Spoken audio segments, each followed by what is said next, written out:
आपण प्रार्थना करूया ते परमेश्वराला वापस संत दिवसापर्यंत आभार मानतो. महान परमेश्वर आशीर्वादी परमेश्वर तुमच्या वचनात सांगणाऱ्या प्रत्येकाला सहाय्य मी प्रार्थना आमच्या परमेश्वराच्या नावाने करतो.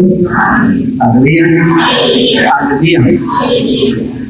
प्रेषितांच्या कृत्यामध्ये 8:4 पासून आपण वचन घेऊया की परमेश्वर आपल्या प्रत्येकाला एक जेव्हा दान येत कार्य सेवा काहीतरी एक बक्षीस सगळ्यांसाठी असते.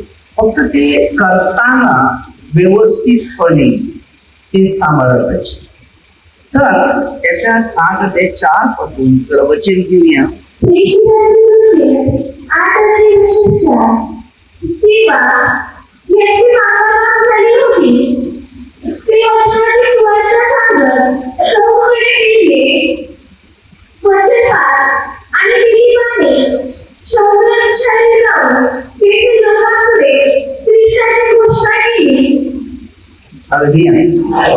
आता प्रार्थनेमध्ये असताना तुम्हाला माहिती आहे की लोकांमध्ये काहीतरी मागे पुढे होत असतो, बरोबर.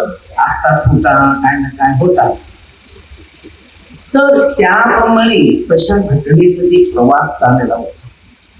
तेव्हा फिलिपाने निर्णय घेतला की आता आपल्याला काहीतरी सुवार्तेच्या द्वारे मार्ग लोकांपर्यंत पोहोचवला.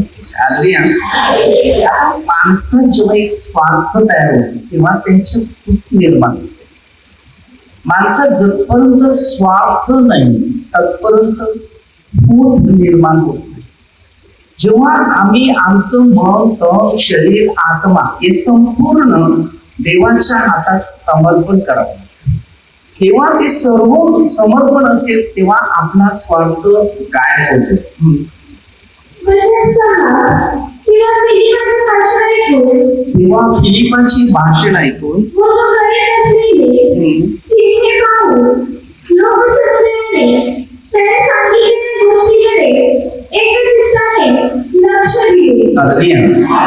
जेव्हा त्यांना सांगितलं तेव्हा त्यांनी काय केलं, एक चित्ताने लक्ष दिलं. आता तुम्ही जर बघा, तुमचं लक्ष जर आमच्यावर असेल, बरोबर, तर तुमच्या जीवनात तशा पद्धतीने चमत्कार किंवा अद्भुत गोष्टी होण्यासाठी देव समर्थ आहे. हालेलुया. जेव्हा प्रेषितांच्या कृत्यामध्येच 3रा अध्यायामध्ये पेत्र आणि योहाना विषयी एक सुंदर नावाच्या दरवाजाजवळ भीक व्यक्ती मागत होती. त्याला आणून तिकडे दरवाजाजवळ ठेवत असत. हालेलुया. पेत्र आणि योहान प्रार्थना करायला वर डोंगरावर जायचे. जात असताना त्याच्याकडे त्यांनी भीक मागितलं. हालेलुया. भीक मागितलं, पण त्यांनी काय सांगितलं, माझ्याकडे सोनं नाही काही जे आहे. त्याने काय केलं बघा, लक्ष कुठे दिलं, लक्ष कुठे दिलं, आमच्याकडे बघायला सांगितलं. तेव्हा त्यांनी पूर्ण लक्ष दिलं. कसं सांगितलं, जे पाहिजे ते मी तुला आता देतो. नासरेकर येशूच्या नावाने उठ आणि चाला.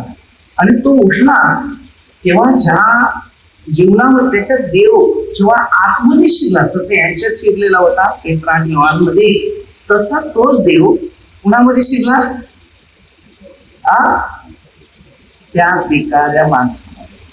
तेव्हा त्याला उत्साह आला आणि ते लोकांच्या जीवनामध्ये जसे चमत्कार घडलेले होते तेही देवाच्या मंदिरात येऊन देवाची स्तुती करत होते. हालेलुया. आणि जेव्हा ते स्तुती करत असल्यामुळे याला सुद्धा ती प्रेरणा आली आणि जो मोह होता त्याचा पैशाच्या बाबतीत तो त्यांनी फेकला. हालेलुया. म्हणून आपल्या प्रत्येकाच्या जीवनामध्ये हर परिस्थितीमध्ये वेगवेगळे प्रश्नाचे मोह शरीरात आहेत. पण जितका मनुष्य त्या मोहावर जेवढा विजय मिळवत राहील तेवढा देवाचा सामर्थ्याचा आत्मा त्याच्यात कार्य करायला सुरुवात केली. हालेलुया. आता फिलिपाचं कार्य काय आहे हे तुम्हाला बघायचं.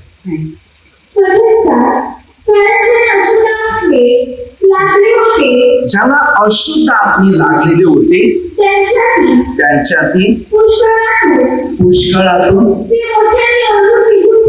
मोठ्याने ओढून निघून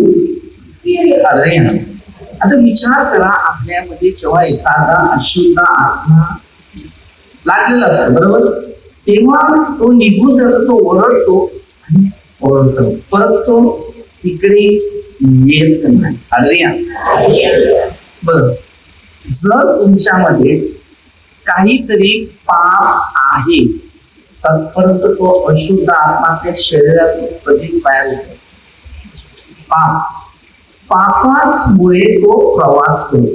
आता आदाम एव्हाने जेव्हा एवेने पाप केलं तेव्हा शैतान त्याच्यात एंट्री केली. जर आपण पाप करत नाही तर देव आपल्यामध्ये एंट्री करेल, आणि जर आपल्यामध्ये पाप करत आहे, पाप कबूल करत नाही, तर शैतान आपल्यामध्ये एक एंट्री करत असतो.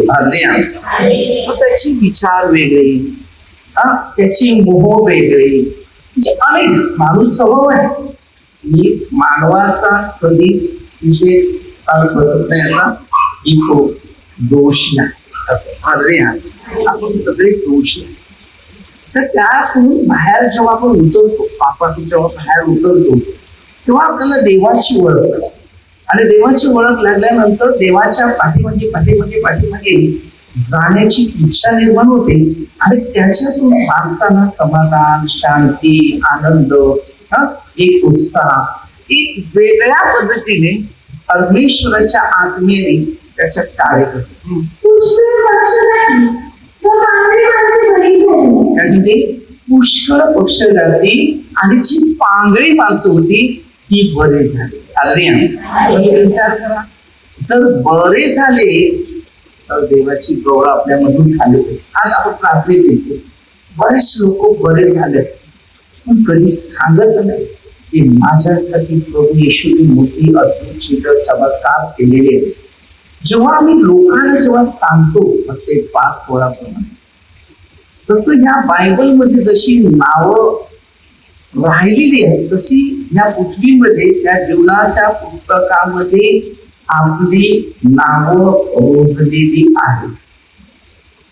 नसेल तर तुम्ही एक विचार करत बसा, जर आपण सुवार्तेचा प्रचार केलाच नाही तर परत लोक 11:24 अशा प्रकारे 7 आत्मे आपल्या घरात, आपल्या कुटुंबामध्ये तो प्रवास करतात. हे बघा, आताचा काळ असा आलेला आहे, फक्त लोकांना देवापासून दूर करायला लावलेला आहे. असा शैतानाचे आत्मे या पृथ्वीवर मोठ्या प्रमाणामध्ये पोहोचत आहे. तर ज्याचा शेवट देवावर पूर्ण विश्वास आहे, किंवा ज्या माणसाला तो शिकवतो आणि ते शिक्षण घेऊन आत्मपरीक्षण करत असतो, तर त्यालाच फक्त देवाचं राज्य स्थापित झालेलं दिसते, नाहीतर संपलं. आताचा काळ कसा आहे ते बघा. हे एक अनेक लोकांकडे मोबाईल आहेच बरोबर, पण ह्याच्याने जर चांगलं काम केलेलं असेल तर त्याचे फायदे तुमच्यासाठी महत्व आहे. पण ह्याच्याद्वारे जर तुम्ही गैरफायद्याचा विचार करत असेल तर हे मोबाईल तुमच्या स्वतःसाठी जीवाला फार मोठा अपघात आणि धोका आहे. हे तुम्हाला वचन ऐकून देणार नाही. जर तुम्ही एखादा वचन ऐकायला सुरुवात केली तर त्याच्यामध्ये दुसरंच काही आणि ते लक्ष त्या दुसऱ्या गोष्टीकडे तुझं मन तण लागलं जाईल. म्हणून हे बायबल, हे पवित्र शास्त्र आहे, याच्याकडे जर लक्ष लागलेलं असेल तर तुमच्या जीवनामध्ये अनेक प्रश्न परमेश्वर तुमच्या जीवनामध्ये पाहू. 2 गोष्टी लक्षात ठेवायच्या, एक बाजूला बायबल आहे, एक बाजूला शैतान. तुमच्या मनात कुठल्या तरी विचार चुकीचे येत आहे, तो उभा राहिला, त्याला माहिती आहे तो कोणत्या पद्धतीने तुमच्यामध्ये कार्य करणार. एक विश्वास पूर्ण देवावर, आणि जर देवावर विश्वास जोडलेला आहे तर तुमच्या जीवनावर तो विश्वास राहणार नाही. सार्वत्रिक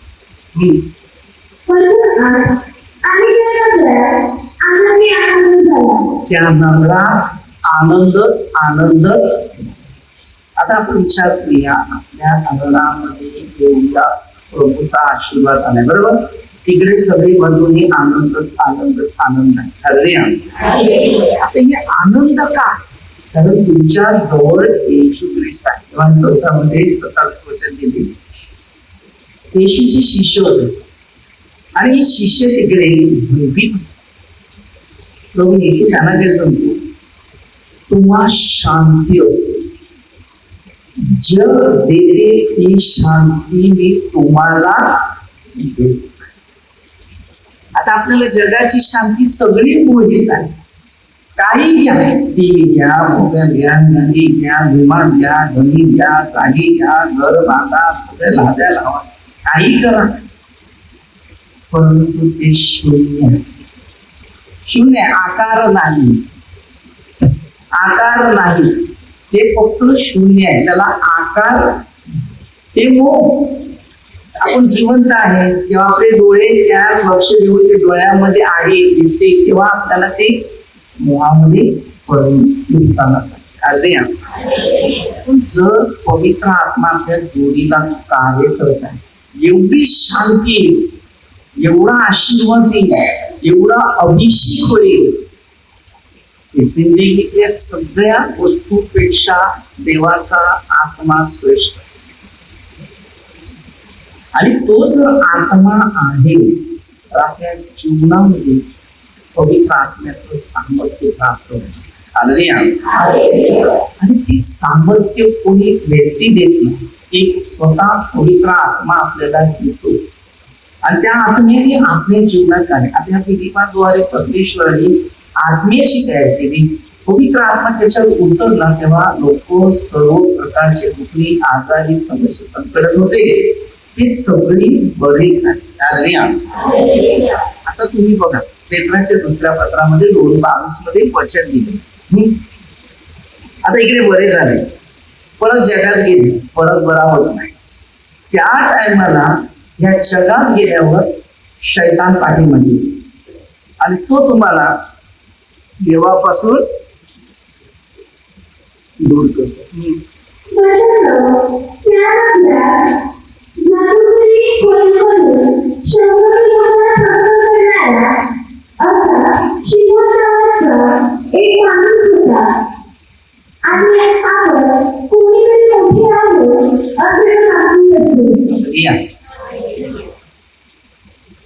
आता बरेचशी गोष्टी आपल्याला पूर्ण मनापासून शिकून घ्यायचं. आता तो काय होता, जादूगार कर. आता जादू ही पण चमत्कार होता. आताच्या जगाच्या दृष्टीमध्ये भरपूर जादूगार निघालेले नाही ते तुम्हाला, की प्रार्थना करायला पैसे लागतात. कुठे बायबलमध्ये लिहिलंय प्रार्थना करायला पैसे लागतात का? मग इकडे काय सांगते जरा बघूया, म्हणजे आपल्याला समजेल की आजचा काळ कशा पद्धतीने चाललाय. हे बघा, प्रार्थनेमध्ये पैसा अशासाठी लागते ज्या ठिकाणी तुमची प्रार्थना आहे, बरोबर, आणि तुमच्यासाठी लाईट, पंखा किंवा साऊंड सिस्टम ही जी आहे तो आपला कर आहे. काय तो कर आहे, तो कायद्यानुसार मंदिराचा कर भरावा लागते. पण लोकांची आता अशी सिस्टम निघालेली आहे की प्रत्येक गोष्टीला फक्त पैसा, आणि सत्य जे आहे ना तिकडे कोण नाही झाला. जिथे खोटापणा आहे ना तिकडे सगळे, कारण की त्याची सवय. समजलं तुम्हाला? आता तुम्ही विचार करा, मी इथे तुम्हाला 24 वर्ष झालेली तुमच्याकडे आहे, बरोबर. 24 वर्षामध्ये इकडे ग्लासाचा पाणी पिलाय का? पाणी मागतो मी, तर पाणी तरी पिलाय का? नाही. मग आता आपली काही लोकांची मनं दुसऱ्या ठिकाणी कोणत्या पद्धतीने की त्या प्रार्थनेत जाऊ किंवा ह्या प्रार्थनेत जाऊ, त्या पात्राकडे जाऊ किंवा इकडे जाऊ तिकडे जाऊ. शेवटचा काळ आहे जेव्हा तुम्ही येशूचा हात सोडून दुसऱ्या प्रार्थनेमध्ये वळून जातात, तुम्ही स्वतःचा नाश करत आहे. देव तुम्हाला शाप देत. काय देते? जेव्हा देवाचा अपमान करतो आपण, तेव्हा देव पाठीमागे शाप देतो. लक्षात ठेवा. आता तुम्हाला देवाने आणलेला आहे योहान 7:44 इकडे, बरोबर? तुमच्या जीवनात सगळे चमत्कार झाले, प्रत्येक गोष्टीमध्ये घर दार सगळं एक गोष्टी तुम्हाला हव्या होतं ते देत. आता म्हणजे सुखी जीवन जगण्यासाठी तुमचं जीवन आहे, बरोबर?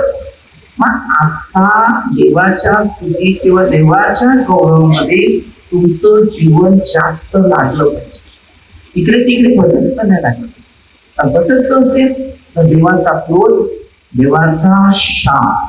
गलातीकरास 1:6 पासून इकडे वचन दिलेलं आहे.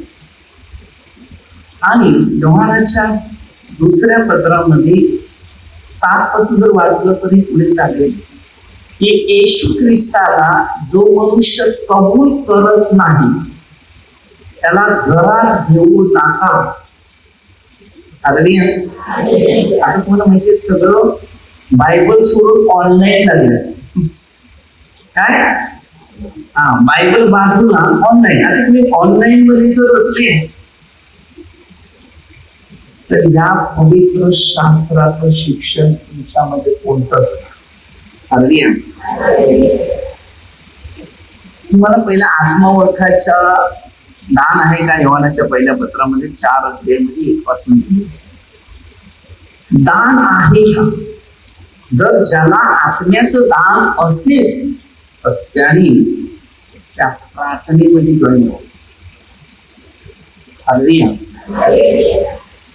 1 तास, अर्धा तास, 2 तास, तिथे 24 तास प्रार्थना. त्या 24 तासांमध्ये एक आत्म्याची प्रार्थना, मरण चिंतन. त्या 24 तासांमध्ये 2 तास मला फक्त झोप आहे. म्हणजे 22 तास मी परमेश्वर तिच्यासाठी ठेवतो. दुसरं आहे मध्यस्थी करणं लोकांसाठी, प्रार्थनेची प्रार्थना. 12 नंतरची माझी प्रसन्न प्रार्थना. त्याच्यानंतर थोडस झोप. झोपता झोपता मन चिंतन करणं, पापांची कबुली करणं, शब्दात विचारात जी काही माझ्यातून चुका झालेली ती मी पाप कबूल करून राहतो. आणि ज्या ज्या लोक देवापासून दुरावलेली आहे, दूर होत आहे, देवाची कामं करत नाही, कार्य करत नाही, देवाने निवडलं आणि देवाचे नियम पाळत नाही, अशा हर एक व्यक्तीसाठी प्रार्थना करतो. जेव्हा तुम्हाला देवाने निवडल्यानंतर योहान 15:1-10 वचन पाठ करायचं की मी ख्रिस्तामध्ये माझी निवड झालेली आहे. तर निवड झाल्यानंतर माझं कर्तव्य आहे मी ख्रिस्ताची छोटी मोठी काहीतरी काम करणार. माणूस माणसावर प्रेम नाही करत, त्या जनावरावर प्रेम काय करणार? कुत्र्या, मांजरी, बरोबर, पक्षी, प्राणी याच्यावर काय प्रेम करू शकतात? पहिलं येशूचं शिक्षण आहे. 15:5. जसं मी तुम्हाला प्रीती केली तशी पहिले तुम्ही एकमेकावर प्रीती करा, ही माझी आज्ञा आहे. आता त्याची जर आज्ञा आहे त्याच आज्ञेवर तुमचं पूर्ण लक्ष वचनानुसार चालायचं. देवाने दिलेले जे मार्ग आहेत ते पहिले आत्मपरीक्षण करायचं. आज समाजामध्ये अनेक लोक वेगळ्याच दिशेवर अवलंबून. मी तुम्हाला सांगतो ना, सैतान आपल्या शरीरात जेव्हा प्रवास करतो ना तेव्हा तो समजून देत नाही.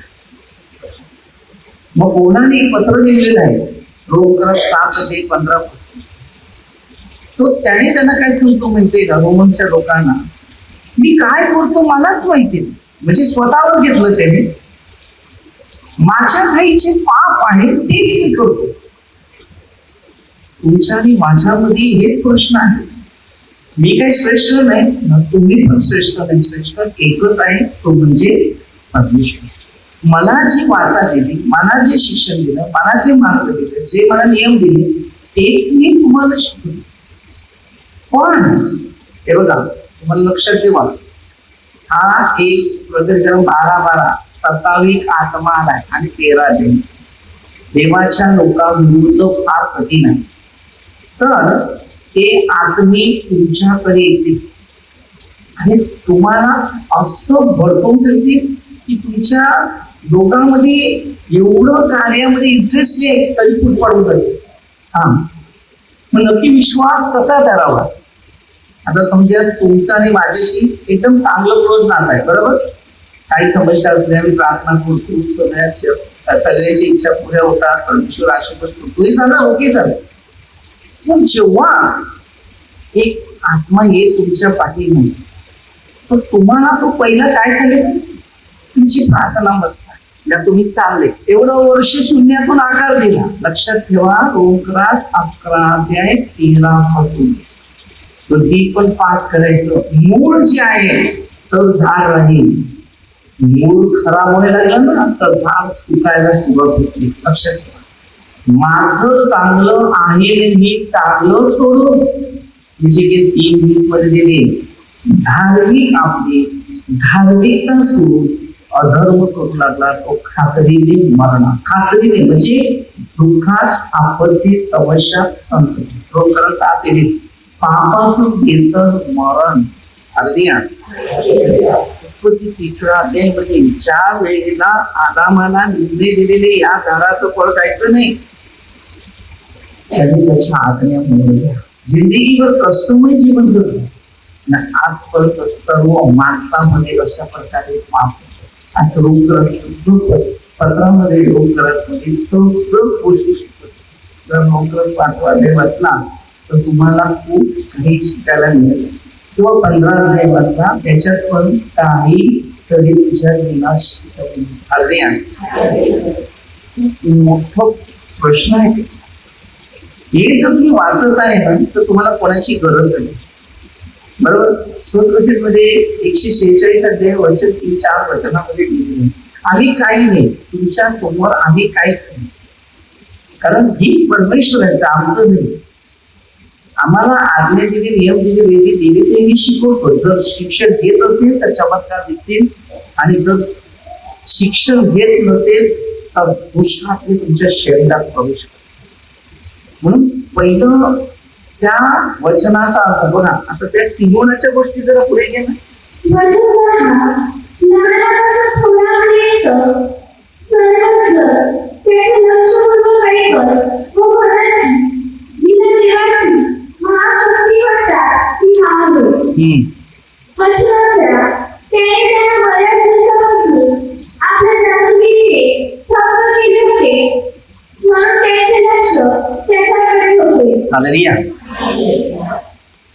आता लोक जादूगिरीने पण चमत्कार, बरोबर. तेव्हा पैसा जो मनुष्य लोकांना स्वतःच्या त्यागाने देवाकडे विनंती करतो आणि देवाला सांगतो, त्याच्यावर तो दया करते की देवा हा भाऊ किंवा ही बहीण अशी परिस्थिती पडलेली आहे, तिची दुःख मला पटत नाही, तूच परमेश्वर तू मदत कर. हे बघा, मी साक्षी सांगतो, आपल्या गाया होत्या ना, तिथून पुढे जायचं त्यावर धार पडेल म्हणून पुढे वळून एका आश्रम लागेल की ह्या गाया तुम्ही. तर मी प्रार्थना करत होतो की देवा त्यांचं मन कदाचित अस्वस्थ असेल, मला कुठे कुठे न्याय लावलेलं. तर मी ना प्रार्थना करतो की देवा मला तिकडे जायचं आहे, आता त्या आश्रममध्ये जायचं आहे, पण प्रार्थना पण आहे, कसा जाईल कसं काय. तर 3 ठिकाणी इथून दुसऱ्या ठिकाणी 3 ठिकाणी प्रार्थना होती, विराटला आणि वैश्वमध्ये 2 ठिकाणी, आणि तिकडे एंट्री करून मला परत यायचं. तर प्रभूला सांगितलं, प्रभू हे बघ कसं तरी करून मला 5 मिनिटाची तरी वेळ दे, आणि लेटच मी निघालो परमेश्वराच्या दृष्टीने. तर तो माणूस बोलला 3 दिवस टाळ्या रडत होता. किती नंतर रडायच्या बंद झाल्या. हालेलुया. म्हणजे देवानी प्रार्थना ऐकली. गेलो आणि त्या डाळ्याच्या डोक्यावर आरामामध्ये हात फिरवला. त्या माझा आवाज ऐकल्यानंतर त्या डाळ्याने अशी तोंडत फिरवली. त्यांना खूप बरं वाटलं. मग त्या सगळ्या गायांच्या अंगाला हात लावत लावत लावतो असं विसरला. म्हणजे त्याला आशा आली की माझा माणूस इकडे आहे. त्यांना वाटते कुठे गेले असेल, काय केलं असेल. असं आहे. हालेलुया. जीव आत्मा आहे ना. हालेलुया. तर एक शिक्षण प्राण्यांवर पण तसंच प्रीती केली पाहिजे. तर परमेश्वरी जगावर एवढं प्रेम केलं ते फक्त माणसावरच नव्हतं प्रेम केले, सगळे जीव जंतू त्यांनी सांभाळले. हालेलुया. ते त्यांनी निर्माण केले. तर ह्या प्रश्नाचं उत्तर आपल्या हर एक व्यक्तीसाठी महत्वाचं आहे. हालेलुया. आणि मग तो बोलला आता व्यवस्थित आहे. सगळे गाय एवढं मस्त आहेत, मारत नाही काय नाही. त्यांना खूप प्रीतीचं शिकवलं. त्यांना अंगावर हात ठेवणं, बऱ्याचशा खाण्यापिण्याचं त्यांना पोचवणं देणं, असे खूप गोष्टी दिलेल्या आहेत. त्याच्यामुळे ते आपल्या सारखंच निर्माण. हालेलुया. सांगते मला खूप या गाया आवडतात. मी एका साईडला ठेवल्यानंतर एवढे मस्त वाटतात ना, एकमेकांना मारत नाही काही. हालेलुया. बघा तिथे देवाचं वचन ऐकलेलं. हालेलुया. प्रत्येकी एक शिक्षण आहे. चांगल्या गोष्टीसाठी महत्व आहेच. जीव. हालेलुया. एक आत्मा, एक शरीर आहे. त्या लोकांनी शेड पण तिथे टाकला. पाहू शकतो कोणी काम एवढं होईल आहे ना जागा बघा. कधी कधी आपल्या प्रत्येकाच्या मनामध्ये चांगले आचार विचार राहिलं पाहिजे. बळकावणी आतही भरपूर आहे. मला लोक बळकवतात याच्या त्याच्याविषयी. मला तो प्रश्न सोडायचा नाही, त्या प्रश्नाकडे लक्ष द्यायचंच. दुसऱ्या टायमाला त्या माणसाशी मी संवाद पण घेत नाही. कारण ते कसं आहे, तो एक आत्मा बोलतो आणि तो आत्मा त्याच्या विषय बोलून तुमची मन कठोर करतो. म्हणून योहान 14:1 मध्ये प्रभू येशू त्याला ते सांगितले, तुमचे अंतःकरण अस्वस्थ नाही. एकदा अस्वस्थ झालं ना तर तुमच्या पाठीमध्ये शैतान काय. हालेलुया. सिंहोनाच्या गोष्टी बघा. तो कोणत्या गोष्टीने अंतःकरण कठोर झालेलं होतं, त्याला काहीतरी मिळावं. तंत्रमंत्राचे विचार, तंत्रमंत्र शिक्षणाने तो आपले विचार मांडतो.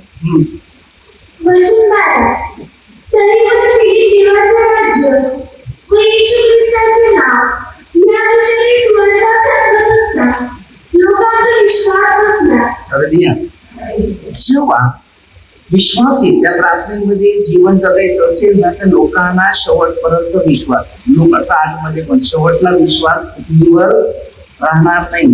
कारण माणसाची जी विश्वास होते ना ते ऑटोमॅटिकली म्हणजे कमजोर झाले, म्हणजे कमी झाले. कारण ज्याचा विश्वास जो देवावर पाहिजे होता तो नाही, तर ह्या जगातल्या सगळ्या गोष्टीवर विश्वास. हालेलुया. मला सांगा किती लोकांच्या हातात बायबल असते, किती लोकांच्या हातात मोबाईल असते, ते पहिले सांगा. मग मी तुम्हाला सांगेन की तुम्हाला किती वेळ आहे. मोठे मोठे पास्टर लोकांची पण हीच परिस्थिती झाली. काही तुम्हाला सांगतात की मोबाईल सुटत नाही, दगड घेऊन आपण पडून जातो, सुटत नाही. फक्त 3 दिवस तुला मुश्किल होईल, पण प्रार्थनेत बस, पूर्ण मन लाव, रिट्रीट कर, तेव्हा तुला कळेल की ते मोबाईल महत्व आहे का बायबल महत्व. म्हणून बोलणार पुढे लोक वेळासाठी किती हा कठीण दिवस आहे. रात्र रात्र काही लोक झोपत नाही, ते मोबाईलवर घेतात ना, काय बघतात ते देवाला माहिती. डोळ्याला ताण, मेंदूला ताण, हृदयाला ताण. सगळी गोष्टी ताण येते. पण जेव्हा हे डोळ्याला थोडीशी ताण येते, पण ते वचन इतकं मजबूत करते की त्या शरीराचे डोळ्यामध्ये जे आपल्या पापामुळे जे बसलेले काय म्हणतात ते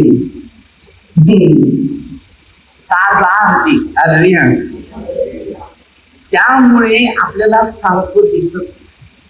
पण जेव्हा देवाच्या वचनानुसार चालतो तर दिवा हा शरीराचा, डोळा हा शरीराचा.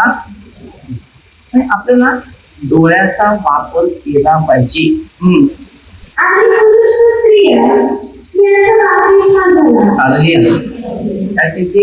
पुरुष आणि स्त्रिया त्याचा बाप्तिस्मा झाला. हालेलुया. आता ज्याचा बाप्तिस्मावर विश्वास होता तो बाप्तिस्मा करतो. त्याच्यामध्ये 26 वचनापासून सुरुवात केली तिथे एक शेड पुसून होता. कधी कधी ज्याचा विश्वास तिकडे आहे तसं त्याला विश्वासामध्ये ठेवावं लागतं. विश्वास आहे.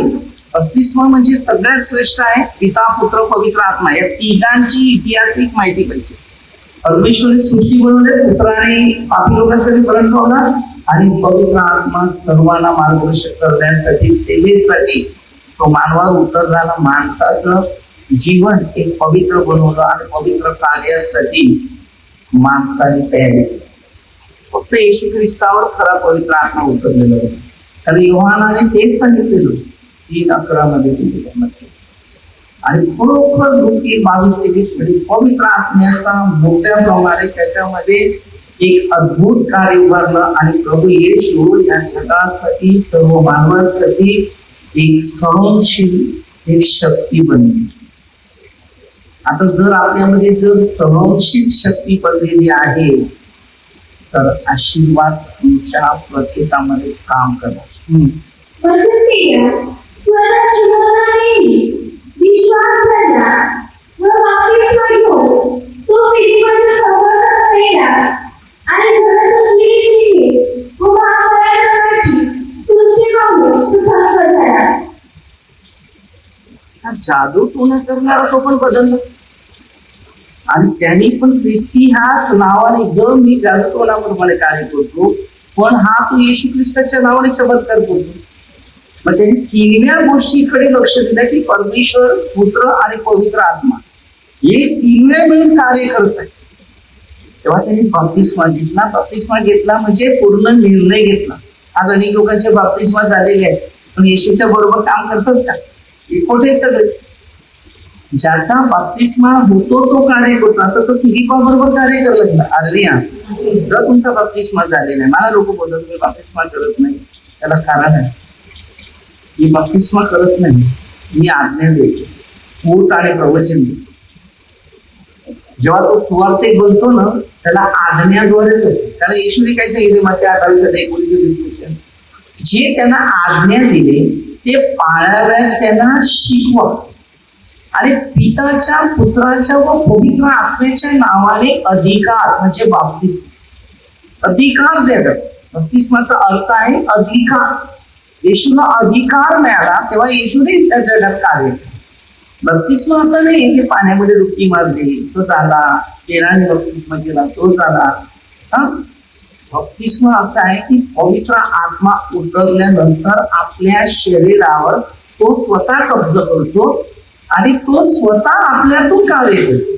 तेव्हा 15:4-7 नाहीतर आपल्यामध्ये दुष्ट आत्मा आहे. कारण तिकडे दुसऱ्या पत्र 12:7 आणि तो खोशी मारतो, भांडण करतो, नफरत करतो, द्वेष करतो, हेवा करतो. हा बाप्तिस्माचा काहीच उपयोग होत नाही. ते बरेच शिक्षण आहे ते आपल्याला शिक्षण देणं गरजेचं आहे.